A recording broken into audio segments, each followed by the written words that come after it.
So I'm going to be reading from Margaret the First, which just came out from Catapult Press.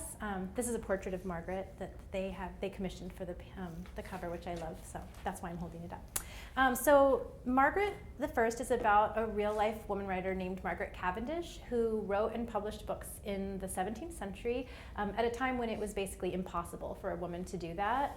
So she was a real trailblazer and a sort of a radical. She was operating from a position of privilege. I mean, she was an aristocrat, but still it was a very rare thing indeed for a woman to publish at that time. So my book follows her from birth to death. And over the course of the book, we sort of see her coming into being as a woman and as a writer. And I'm going to read to you just the first part of the book.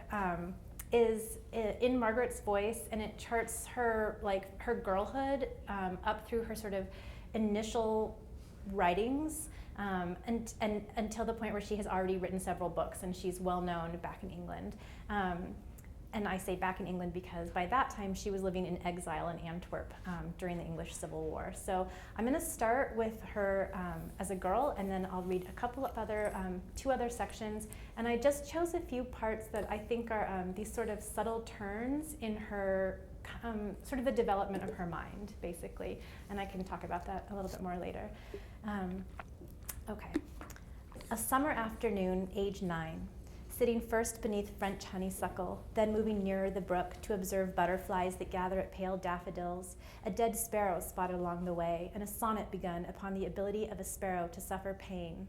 I, Margaret, queen of the tree people, discovered an invisible world. There on the surface of the water, river foam bubbles encased a jubilant cosmos. Whole civilizations lasted for only a moment. Yet from the creation of one of these bubble worlds to the moment that world popped into oblivion, the bubble people within it fell in love, bore children, and died, their bodies decomposing into a fine, foamy substance that was then reintegrated into the foamy infrastructure of the world, as the bubble children grew up and bore children of their own and died, and were integrated into the sky and air and water, and even into the furniture, which was itself a fine, foamy substance that the bubble folk called coffee. In this world, wild horses ran on open fields and sermonized in church on Sundays, speaking always with great eloquence on vast and noble subjects, such as germination, or giving first-hand descriptions of remote landscapes as seen from the eyes of a running horse. The blur of grasses, wind in the nostrils, how a bee will sometimes bump against your forehead. Standing at the brook that day, creating and destroying this place via the tip of my new leather boot, I began to contemplate all the creatures I had ever killed. Innumerable spiders creeping the nursery floor, beetles and slugs in the kitchen garden, a mouse once which startled me as I slept, as well as animals I'd ingested or whose skins I had worn on my hands, head, shoulders, and feet, pigs, cows, rabbits, fox, deer, fish, fowl. Was I, Margaret Lucas, responsible for their deaths if I'd had no hand in the slaughter? By bedtime, I decided that I was, and I took care the following Sunday to receive a smaller portion of the roast. Picky Peg, my brother teased. I solemnly chewed my bread. Picky Peg, they laughed. Then I began to weep, openly, into the soup. It wasn't their simple teasing. My mood had been strange all day. For tomorrow I'd be sent to London to visit our sister Mary, my first trip away from home. What if the yellow poppies bloomed? What if our mother died? That night, a storm came tearing through our fields. Perched in the nursery window, I saw the lightning fall in liquid streams. A ghostly army of silhouetted trees fought against the sky. I did not sleep, thinking the weather a terrible portent, and was therefore dressed by dawn, long hair and intricate twists, to breakfast in the dining room, attended by my nurse. The carriage embarked at first light. The sun rose quickly, a teeming of gnats, and all we saw of the previous night's tempest were a few felled trees in the pasture. So, at last, I shut my eyes. I let the carriage lull me. I imagined a floating dinner on a barge upon the Thames. Yet the road to London had been badly pocked by rain. Now one of the horses, a spotted mare, twisted her leg in the rut. As the driver pulled over to attend the injured animal, I sat and watched the sky, an oceanic mass of gray with islands of steel blue, thinking, yes, certainly, birds must sleep at times while they fly. How ridiculous it was to think otherwise. Yet my brother's tutor, a man from Oxford with red eyebrows, had informed me the previous morning that no such thing could occur. Such a thing, he'd opined, would be an affront to God, who had blessed birds with the ability to sleep and the ability to fly, but not the ability to sleep while flying or fly while sleeping. Absurd. Moreover, he went on, were it to be the case, each morning we would find at our feet heaps of dead birds that had smashed into rooftops or trees in the night. Night after night we would be awakened by this ornithological cacophony, this smashing of beaks against masonry, this violence of feathers and bones. It will not do, he said, to too greatly admire the mysteries of nature. But I remembered that sparrow on the riverbank and secretly held that the world was not so easily explained by a tutor's reason. Indeed, it was then that I first formed the opinion, if childishly, idly, that a person should trust to her own good sense and nature's impenetrable wisdom. What then did my own sense tell me when I lowered my eyes to the field and saw a woman, graceless and muddy, emerge from deep within?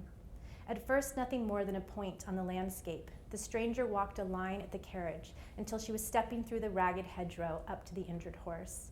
Stacks of bracelets on her bare arms clattered. She seemed to have been spun out of gold. At first I was sure it was brave Bodicha stepping into the roadway as if out of a nursery tale, but the driver urged her off. He called her a gypsy, a Jew. She paid him no attention, hummed in the horse's ear, and when she approached the carriage asking for my hand, I, in silent wonder, extended my arm out the door. That lady took it, held it near. In the not too distant future, she finally said, you will travel by ship to a frozen land. When you return, it will be by night, very late, with sore and tender knees. Okay, so after this, before the part that I'm gonna read next, so much happens. So Margaret was 9 in that section, and when she's 16, the English Civil War starts, and her family, she comes from a family of aristocrats, and so they're on the side of the royals, as opposed to the side of the parliament. And the parliamentarians in her county pull them out of their house and beat their parson and kill all their cows and deer and put Margaret and her family in jail for a week. And after this, Margaret's kind of in shock and she asks to join the Queen's court. And the Queen has moved from this point, at this point she's moved from London to Oxford. So Margaret joins the court at Oxford where she totally doesn't fit in. She's spent her entire life being this sort of weird, bookish girl at home in her estate, and she doesn't make any friends, and everyone thinks she's really unfriendly and awkward, which she kind of was, I guess. Anyway, they get exiled off to Paris, and she lives in the Louvre for a few years, and while she's there, well, I'll read you this part first, and then we'll get to what happens after they're in Paris. This is actually just when they're leaving. To begin came an attack by parliamentarian ships, the Vice Admiral Warwick and Paramore, just off the coast of Devon, cannons fantastically loud. Then French ships sailed out to meet us and the parliamentarians quickly fled. So we unfurled the purple banners, long live the king, but rough winds blew us westward into storms. The ship pitched, banging doors. England disappeared. In one small cabin, 6 beds hung like cradles from a beam, and beneath my own, a barrel of beans was home to a mischief of rats. My cabin mates were sick, vomiting into chamber pots they took on deck to dump. I sat and watched the sea exhaust itself at a circular glass, swells as high as any hill in Essex. If light allowed, I read, 12th Night in a Gale. Would Viola's fate be mine, washed ashore in a strange new world and dressed up like a man? I tucked up my feet and waited, swinging in the bed. But no wreck came, nor were we mistaken for pirates by fishermen out at dawn. We rowed ashore at last on the rocky coast of Brittany, struggled up a cliff. Next, by land, passing monks and bullocks and avenues of walnuts, we stopped in Bourbon to catch our breath, walk our spaniels. An ancient chateau sat over a monastery in a warm medicinal spring, where the queen soaked, finches whistling, as French physicians pierced her abscessed breast. Finally, in November, Queen and court reached Paris, where the Regent of France, on behalf of the 6-year-old king, had granted us use of the Louvre. I read, sticking to Spencer and Donne. She is unsociable, the others said, and cannot grasp French. I paced the cloister, the bells of Notre Dame clanging in the distance. I wrote letters to my mother and sisters, and idly one afternoon I wrote something else. I had rather be a meteor, singly, alone. Plus, Paris itself was noisome, even with its glittering bridges and orangerie, even if the birthplace of ballet. I had rather be a meteor than a star in a crowd. There was the humidity, innumerable crashing coaches, and French aristocrats and servants relieving themselves in the halls. All summer, heaps of shit steamed on the palace steps. I swear I nearly died of the purging flux that August, saved by a powder of opium, pearls, and gold, taken in a bread pill each night before I slept. Oh, the fever, the dreams. Yet most of all, I was bored, so bored. Having arrived at the height of history, the very middle of the world, I was shocked to find myself with less to do than when alone in the country back home. Though marbled and with warbling fountains, the Louvre was vast and always cold. As ladies in waiting schemed down endless mirrored corridors, the once luminous queen retreated, weeping, desperate for the baby she'd been forced to leave in England, safe from the perils of our escape. Some days it seemed as if my fever had never broken, the incessant, pointless duels, those ghostly caryatids, a monkey in a doublet roaming halls. Too, I'd grown aware of some new flimsiness in my body, stretching out my long, thin arms, the skin as light as muslin, as likely to rip or tear. Even weeks after my illness, my face was white as clay. I refused to run, refused to break a sweat. While ladies in waiting pranced and spun, gave chase to honking swans, I only sat and watched them from the knotted flower beds, ignored the book in my lap, and recalled the grounds at St. John's Green, the fields of purpling wild lettuce, the spidery fern-ringed pond. Then one downcast afternoon, as I approached my shaded bench, I saw a woman, tall, even-seated, broad-shouldered and tanned, yet elegantly gowned in gray and pearl ropes. It was a peculiarly informal meeting. I simply sat. My stiff skirts brushed that lady's, and I opened my book in silence, yet despite this odd behavior, she took pity on a hushed and sighing girl. "My Mary," she said, pointing to a child amid the topiary shapes, who was 10 this past July. Thus, in a tonsured garden near a wall of autumn roses, it happened that I made a friend, my first. Lady Brown was newly arrived in London, wife of Sir Richard, French ambassador for our king. Soon I was a regular at their home. So at Lady Brown's house at the embassy, Margaret meets this very rich marquess from England who's actually completely broke, who's a royalist and a sort of notorious flirt, and he's 30 years older than her, and he falls madly in love with her, and to everyone's great surprise, they get married. And it's the marriage is a big part of the book, actually, which was something that when I started writing it surprised me. I mean, I didn't set out to write a book about a good, happy marriage. I don't think anyone ever does that, actually, but it did sort of wind up happening because it just so happens that he was, for the 17th century and even for now, he was a remarkably supportive husband, and his wife sort of became more and more and more famous, and he never got jealous. He just kept supporting her all along, even when people were gossiping about them and telling him he was a fool for letting his wife behave in this way.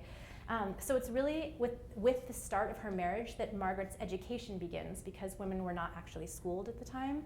So this is the last little section I'll read, and this is sort of, she'd always read, she loved Shakespeare, she read whatever she could get her hands on as a girl, but no one had ever sat down and taught her anything, and her husband did that, but it starts here.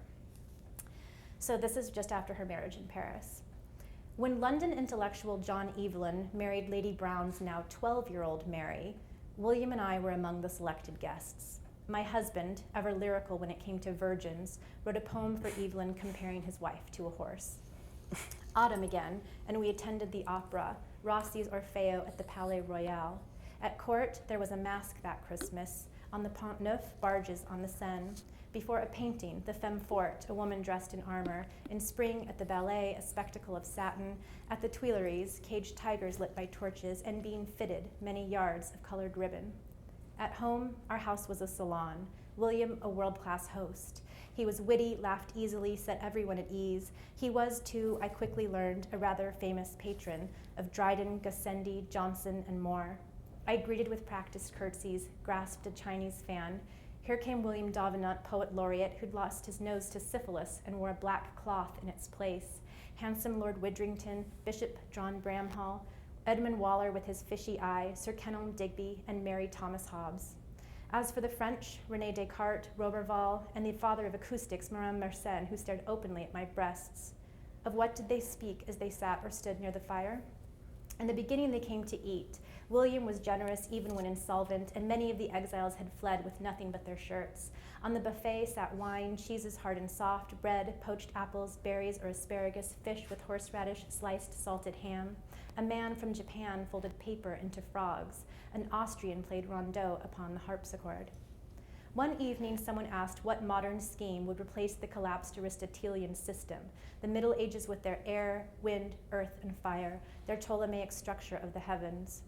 Soon, beside empty glasses and snuff boxes, strange homemade instruments materialized on our tables: telescopes, compasses, captoptics, more. They spoke of new philosophies in English or French, of bustling worlds and microscopes, the human body and mind, atomic operations and mechanical arrangement. It was all perfectly new to my thinking. I'd never seen a barometer, nor cupped a lens in my palm. One especially spirited night, William himself proposed that each star we see is a sun, with planets above and below. It stands to reason, he explained, that the universe is filled with planets we cannot perceive due to the strength of their suns. Invisible, you see, yet teeming with life. Yes, if someone started, no, but someone broke in. Lively debate ensued, and a newcomer, seeing me listen, asked me for my thoughts. I demurred, claiming my sex as reason. A second man then sportingly suggested they debate the nature of woman. You will find, sir, I abruptly spoke, women as difficult to be known and understood as the universe. The room fell silent. I was surprised as any man. Madame de Lafayette called the following week. Indeed, I was, for the very first time, totally à la mode.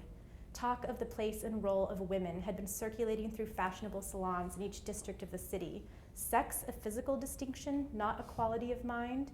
A writer, they insisted, must be totally unique. What shape are the atoms at the bottom of the sea? The language of the universe is music, no math. Hobbes insisted he'd been first to attain a theory of light. Descartes rejected any bodily perception. Someone claimed the right kind of ship might as easily sail up as east. You cannot move from I am thinking to I am thought. Passions flared. William stood in the middle, attempting to keep the peace. I listened from my chair or upstairs in my room. As quickly as I'd entered their conversation, I slipped out of it again. My mind, I often felt, was like a little cave of mud. I never spoke to Master Hobbes, said nothing to Descartes. In fact, William couldn't fail to notice his wife spoke less and less. In March, in London, my niece died from consumption. In April, my sister Mary. In Ireland that summer, my brother Tom was crushed by his horse. The following autumn, our mother Elizabeth was taken. Alone in my room in Paris, I felt oblivion creep near.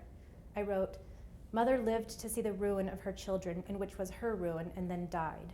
I wrote, I did a silent mourning beauty spy. Thank you, Danielle. That was wonderful to hear you read. So I know that, did this go off? Okay, it kind of goes off and on. So I know that you first discovered Margaret Cavendish through reading Virginia Woolf, and then later you took a class right in graduate school in which you read some of her work, and that you were very drawn to her.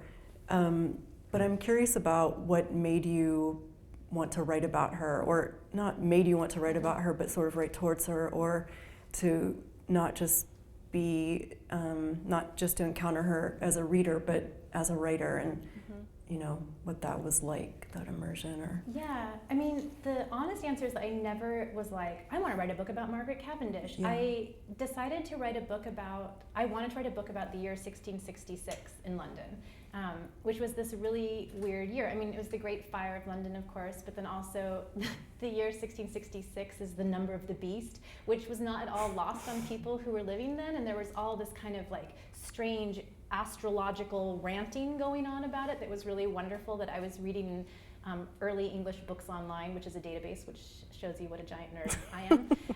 And so I was like going to write a very sort of George Perec in my mind, if you know George Perec, you know what I mean, novel about like the rooms of London during this weird period when people were making all these strange instruments and all of this sort of, it was just this very electric, alive time in the city.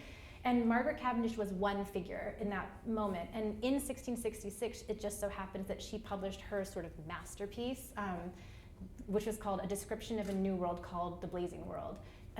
It's a utopia, and it's a response to the New Atlantis, which had been written a few years before, Francis Bacon's New Atlantis, which is a utopia, and at the center is this Solomon's house of learned men. And women can't come into the college, but they can sit behind stained glass above and listen behind stained glass. And so That's Margaret hilarious. wrote back to this strange book. And so anyway, my whole idea was to write this book about 1666. But the more research I did and the more writing I did, the more I realized I was just constantly only writing about Margaret Cavendish. And so she just sort of took over as opposed to me consciously deciding to write about her.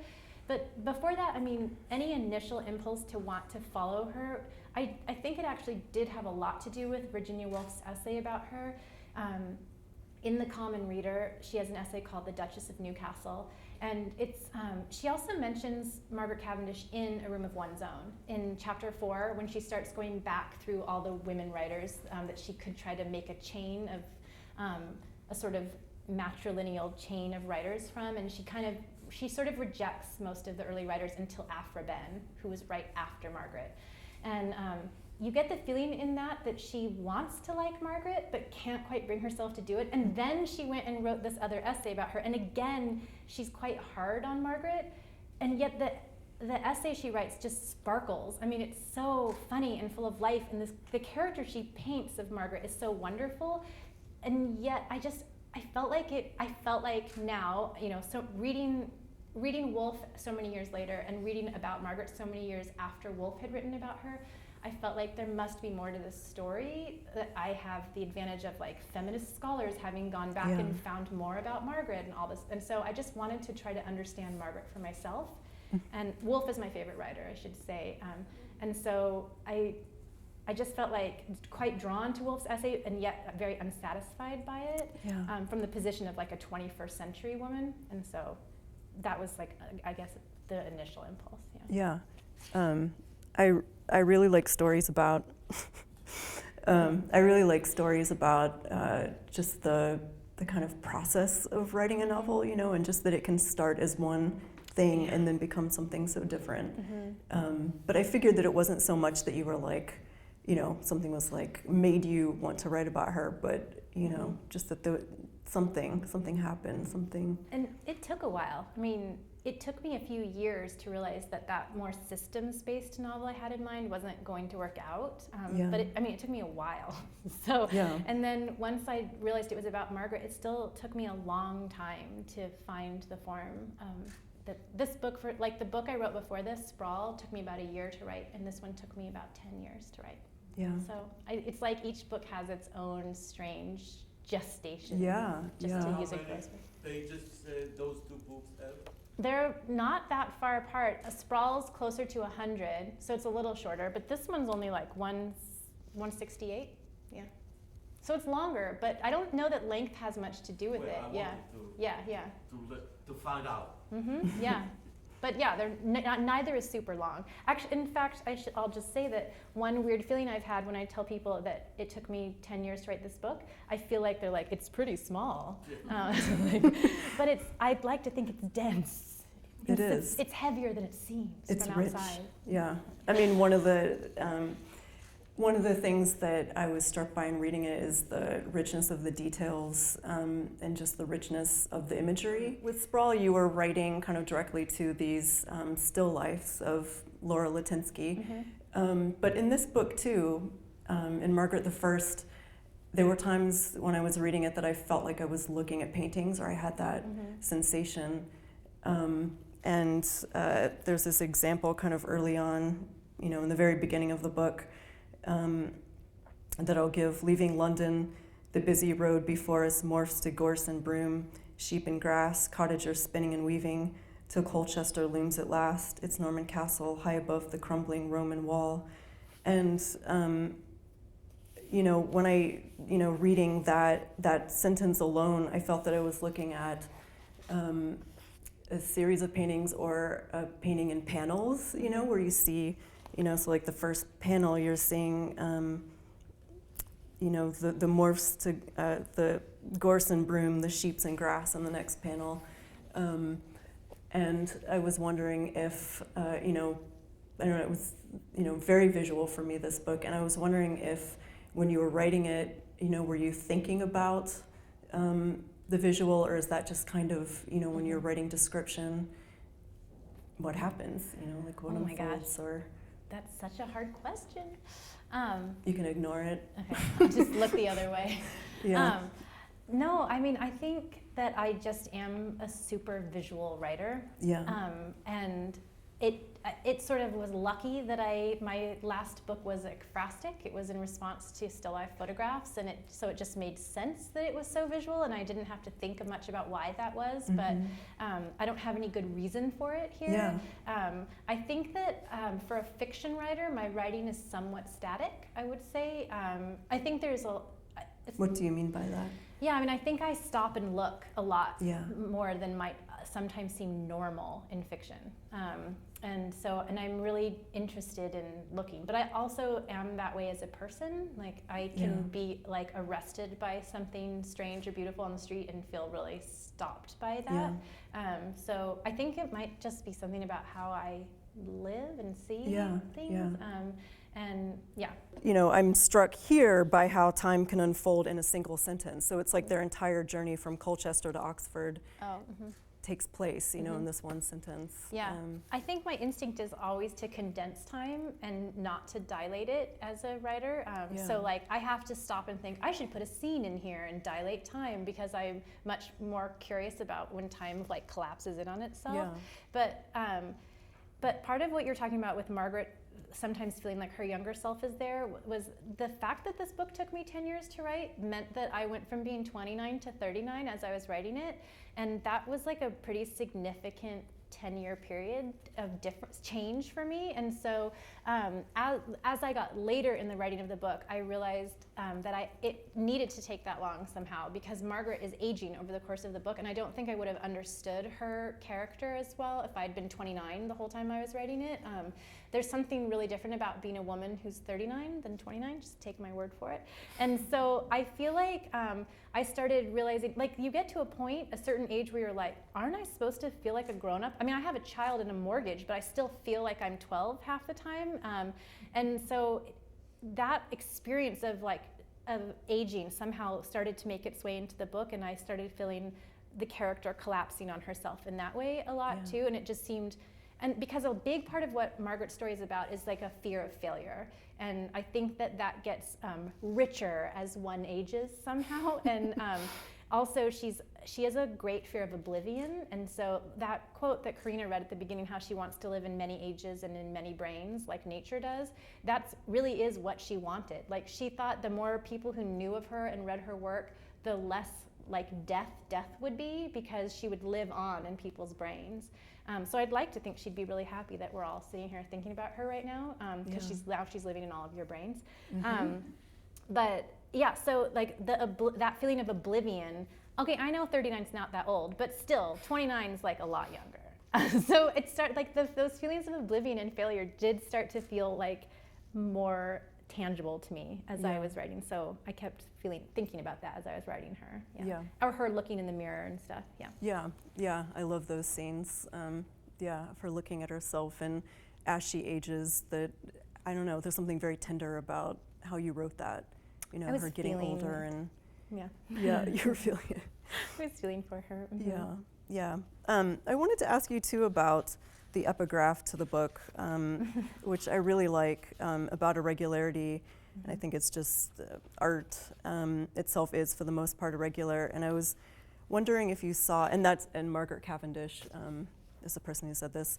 And I was wondering if you, I guess first, if you are interested in this idea of irregularity in art and writing, and if you, both as a writer and as a reader, and if you find her work to be irregular in some way.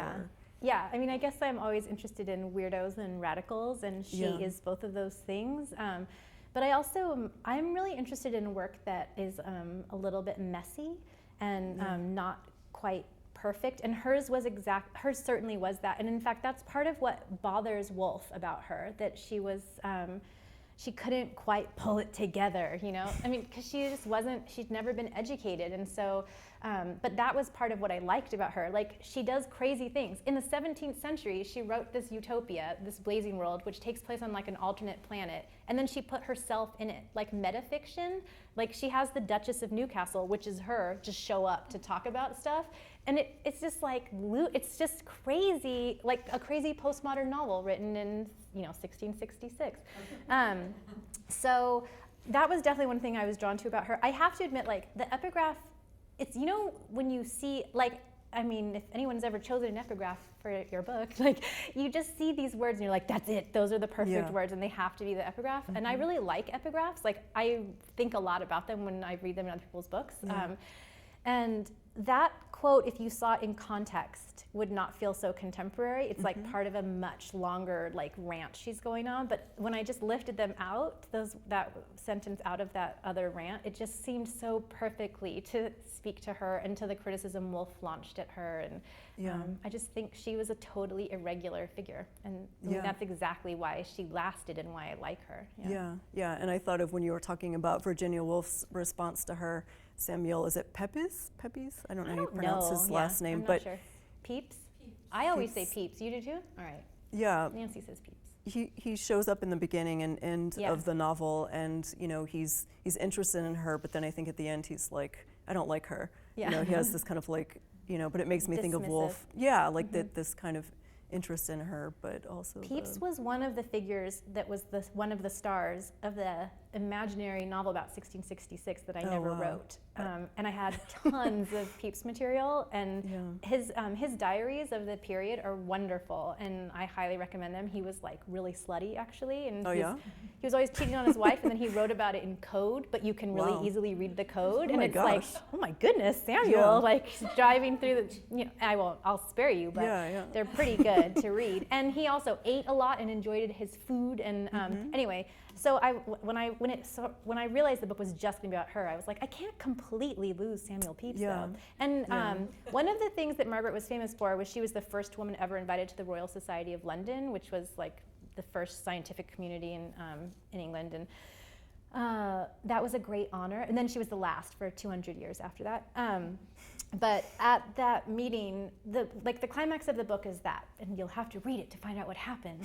But afterwards, Samuel Pepys was like, I didn't like her at all. And this was one of the only documents that was later recovered about what happened there. And so everyone sort of assumed she'd just blown it when they'd read his account of what happened. So it was a big mystery of like why she was basically silent in the face of these men she'd been criticizing in her writing for years. Yeah, well, it's harder to sort of speak in front of others than write sometimes. I think that's true. So I should probably ask you a couple of questions, about Dorothy and publishing and things like that. But and I don't know, if not everyone is familiar with Dorothy, it might be good for them to have some background. But I know that the press is dedicated to works of fiction, near fiction, and about fiction. And that you, in starting it, wanted to partly have have space for there to be a conversation around the possibilities of fiction. And so I'm curious too, now that it's been 6 years since you started the press, kind of what's happened in those 6 years? Is the conversation, have there been surprises or discoveries along the way, or, Yeah, I started this press 6 years ago. We publish 2 books every fall, and every year I try to pair 2 books that I think speak to each other in weird and interesting ways about what fiction can do that are unlike each other in some way but fit together. And so trying to do that every year, like trying to pair those 2 books is a big part of I guess what surprises me each time. But I mean, the surprises for me really are just what we wind up publishing each year. So I never take books on more than a year out. So every fall I have no idea what we're going to publish the next fall, and there's this big scramble to figure it out. And then the next fall comes along and I have no idea again what we're going to do. So I'm like always constantly trying to find books. And every year I'm totally surprised and delighted by what we publish and love each book. And so like the books themselves are like the best surprise about it. As for what it says about fiction, I actually don't want to say. I mean, I want the books themselves to say that. And so we offer them all together to discount through our website, for example, like to try to encourage people to read all of them and think about like how, because they're very different. They're novels written by a poet about an invented city-state called Ravika. There's 3 in a series, and there are more to come. If any of you are Ravika fans. Oh, that's exciting. And then there was a 1954 really disgusting parlor novel where everyone in this village starts dropping dead. I mean, that was written by this woman, Barbara Comans, and promptly banned in Ireland. And so, I mean, the books are just really different, but they all have like a really wonderful energy, and they're all sort of strange. And I do think they all push against like sometimes like boring ideas of what fiction is supposed to be. But yeah, I just like to think of them, the actual books are the conversation. Yeah, and I like that it's this conversation through time as well that you've published. You know, what year was Who Was Changed and Who Was Dead? 2010 originally. But I mean, when was it originally? 1954. 1954, and then the Marianne Fritz, you know, that new book, the 80s, translation. 1980s. Last year we published the first translation of a book called, we called it The Weight of Things. It was a German book by this author, Marianne Fritz, and she hadn't been translated yet. And that was a 1980 book. Yeah. So there's something nice about that. Austrian. That it's not just contemporary works. I mean, which would be great too, but there is this kind of, you know, it also kind of goes through time. And I don't think I mentioned that mostly by women is also part of the. Right, it's a feminist press, but we're open to submissions from anyone. In fact, when we started, despite that tagline being like mostly by women, almost all of our submissions were from men at the beginning, which is so interesting. And one of the reasons I wanted it, I worked at this press called Dalkey Archive Press for 4 years before I started Dorothy, and it's a really wonderful press that does happen to publish mostly men. And this was even before the Vita counts, if you know what those are, and sort of talking about how women submit less often than men do and are less likely to resubmit once rejected, like they've done all these studies. Even before that happened, that was my gut feeling based on what I saw coming into Dorothy, both agented and unagented. And so I just I was interested in innovative, for lack of a better word, fiction, like avant-garde, difficult, strange, whatever you want to call it. But where were the presses that were really promoting women writers doing that? It's not that I think women write a certain way, it's just that I wanted to make sure that women felt encouraged and welcome to submit their work, not that I would only publish women. And so at first, all the submissions were from men, which was really weird. But then now I have very few submissions from men, like one, I get a couple a year, and we read them right alongside all the others. But actually, one of our books, in the second year, we published a translation called In the Time of the Blue Ball, and it's by Manuela Draeger. But Manuela Draeger is a made-up person. It's a heteronym that belongs to a French male writer named Antoine Volodine. So that's actually a book by a man. Yeah. Did he trick you? No. My point is, you started with very many men writers. Right. And maybe you admit to have intention to encourage women writers. Just to encourage, though, not to only. I mean. Well, that's your position. But right.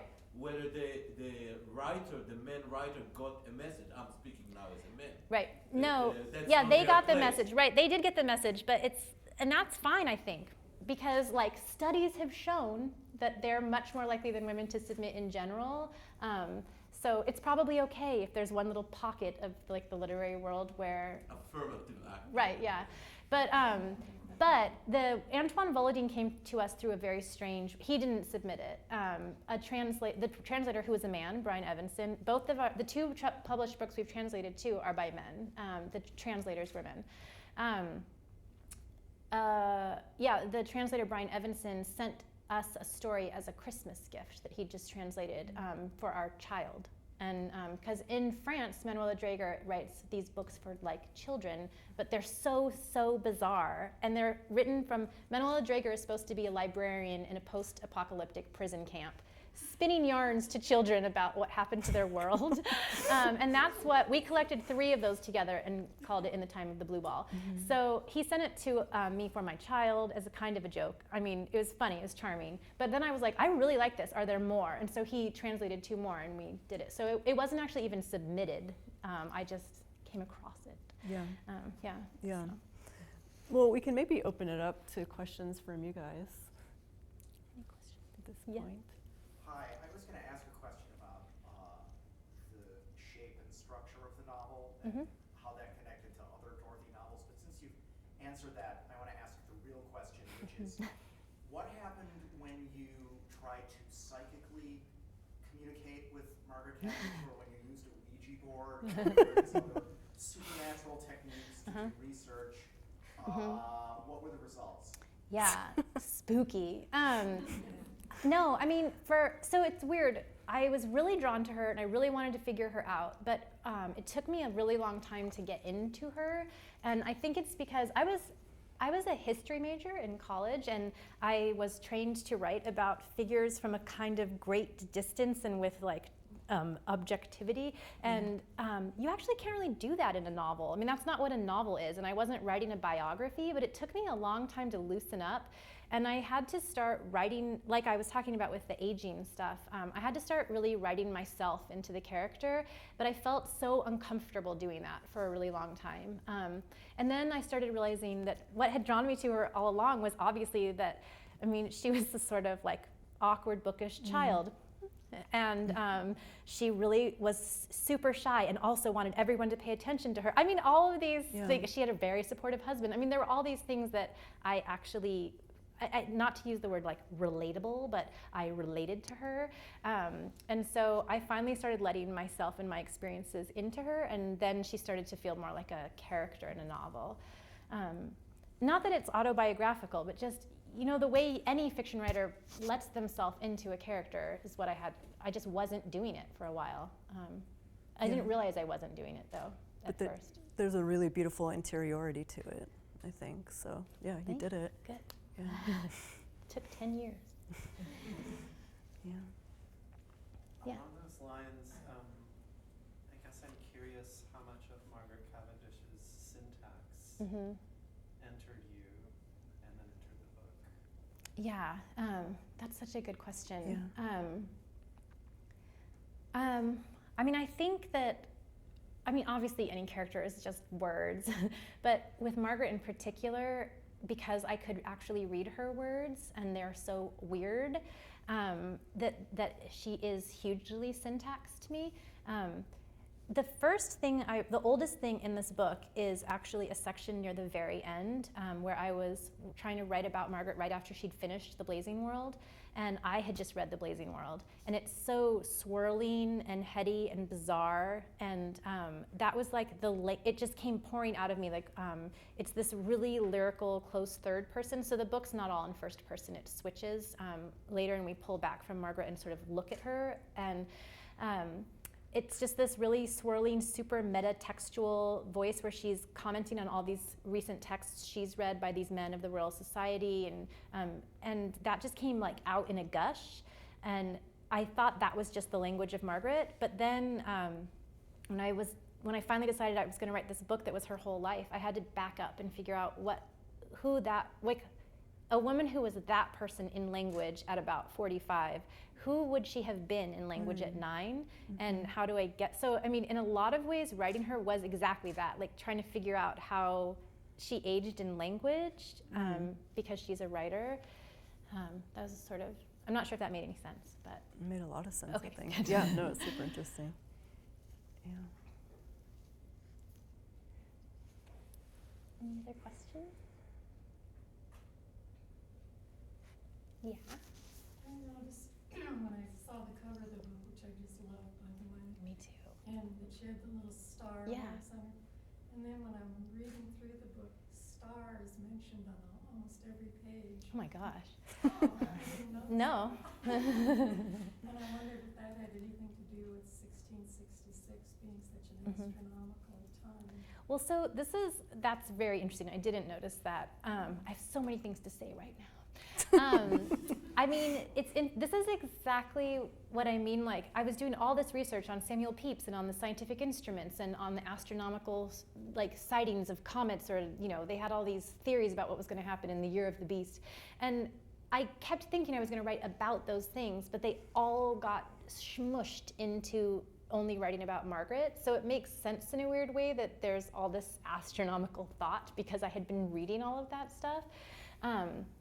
But she also famously wore these black patches in the shapes of stars and moons on her face to cover like acne that was partly the result of like the horrible powders that the women wore on their faces that broke their skin. And also Margaret was very taken with like vomits and leachings, and she would, you know, make up her own tinctures, and she was constantly self-medicating, and made herself very ill, and she died very young. She was like 49. So she wore these black patches all over her very white face, and that was sort of one thing she was known for, which is where they come from on the cover. But the other thing I was going to say is the amazing editor I had at Catapult. She's very old school. I mean, she never looked at the book on a computer, so this wasn't like she wasn't searching for words that I overused. But she read the book, and then she sent me this lovely letter. She didn't go back and count anything. She was just like, these are the words I think you might be overusing. And taken out of context, they told like the most delightful story of my book. It was like storm, pink, window, silk, feather. Like there were all these really ridiculously frothy. It would make you think I was writing like a bodice ripper or something. And I had no idea that I was doing that. So it's, yeah, I believe you about the stars, but. Star on her list? No, I don't think it was. I have it somewhere. I'll always keep it. I loved that note. It was one of my favorite editorial moments with the book. For whom are you writing? For yourself or to the reader? I'm always writing to Virginia Woolf, and then I'm always the best failing, answer. and then that's why I have to keep trying. No, I mean I think I'm trying to write something unlike something else I've seen, kind of. I mean, not vastly original, but like some combination of things that I love around, and other things I've read or seen, but that I haven't seen put together. And so it's something like that, like trying to get all those pieces in something together. But I don't think about a reader until much, much later, until someone's sending me the lists of words I'm overusing, and I'm trying to make sure everything makes sense. Yeah, if I thought about the reader when I was writing, I would never get anything done. Yeah. I'd be like petrified. Yeah. I can't even It's think about hard. readers now. It's so weird when your book comes out and then you think someone might read it. And Yeah. you're like, Yeah. oh my God. Yeah, but that's always the advice. You're supposed to think about your audience, or like, you know, that question is put forth, like, who's your audience? But I can't think about them either. Yeah. It's scary. Yeah. Yeah. Hi. I don't know why I thought about this question a lot now when I was reading this book, but you've been teaching writing for many years now, so I was just wondering how does teaching writing and writing come together for you, or Yeah. if they, I don't know, come together. Yeah, I mean, they do. Like, I tend to think of doing Dorothy and my writing and my teaching as all part of the same thing. I don't seem to feel that interested in just being a writer. I'm interested in doing writing, like in different ways, and I love reading my students' work. Like I was saying earlier, I like things that are messy and unexpected and strange, and student work is so good for that. Like, and so I find it really generative to teach, and so it's like I feel like it's productive being all together. The only problem is that I don't have time to write, and I love teaching, but I also find teaching, you know, like there's performance anxiety, and so I put a lot of time into my teaching. So during the semester between Dorothy and teaching, I'm not usually writing, and so that can be a bummer. But then it stops, and that's the nice thing about academic schedules, just like long vacations. But I'm not sure, like I can't give an actual answer about like how my teaching might affect my writing. I do think it's sort of weird to like teach pacing one day or talk about POV and then go home and try to write like a normal person or something. It's, I mean, you need to teach those terms. Someone needs to hear them once, but then like to go home and be like, what am I doing with POV? I mean, I don't want to think like that when I'm actually writing. So it's like they can't happen at the same time, but I like doing all of them. Yeah. My students have often, when they're critiquing each other's work, critiqued based on the passive voice. And then I think like, oh my God, like what if they read my writing? Like there's so much passive voice. But yeah, no, That's the thing that they've had like drilled into them. Yeah. Don't use the passive voice. Yeah. Yeah. I think we've got time for book signing. Sure. I'd be happy to. Thanks again, everyone, for coming out. Thanks, Amina. Yeah.